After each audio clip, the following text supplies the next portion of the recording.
Thank you. Thank you, Madam Secretary. Thank you. I just want to first acknowledge the Secretary because for those of you who know her work and her background, she is one of the most dedicated public servants I know.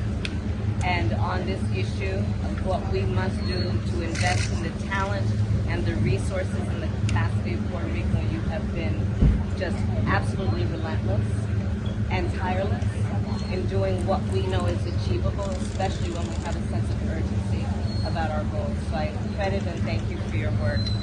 Madam Deputy Secretary, I look forward to at the end of today calling you Acting Secretary of HUD.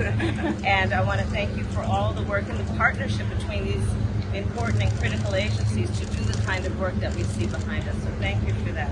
And Governor, it is good to see you again. I thank you for greeting me at tarmac when I got off of Air Force 2 today. But last time I saw you was at the White House in Washington, D.C.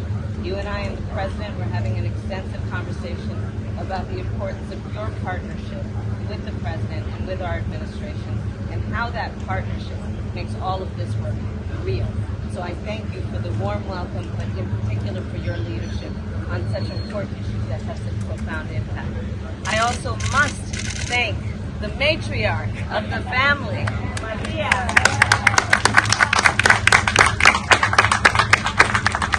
I was able to spend some time with her, and like all of the matriarchs in our families, we know where the power base is, right? We're talking about energy and solar. That's where the power is, right there. But she had tears in her eyes, explaining what it was like before this work happened. And she described to me the fear that she had that was so fundamental. It really was a matter of safety, as well as dignity, as well as quality of life. We are talking about people's homes, not only in terms of a structure, but the community, and of course the island. And what we must all understand should be a priority for restoring not only the beauty, but the infrastructure that then houses so much good and important work. I think it's critically important to remember this island is home to some of the most talented and innovative people in our nation. Puerto Rico was a growing leader and continues to be a growing leader on biotechnology. So much extraordinary work was happening, and then Maria, of course, had the impact of slowing some of that down. I was here shortly after Maria, and I saw the devastation that occurred. But what we also know is a community and a society that is in an upward trajectory when these types of climate disasters occur. They don't lose their grit. They don't lose the ambition. They don't lose the momentum. What we all need to do then is just supply the community and the talent here with the capacity and the resources.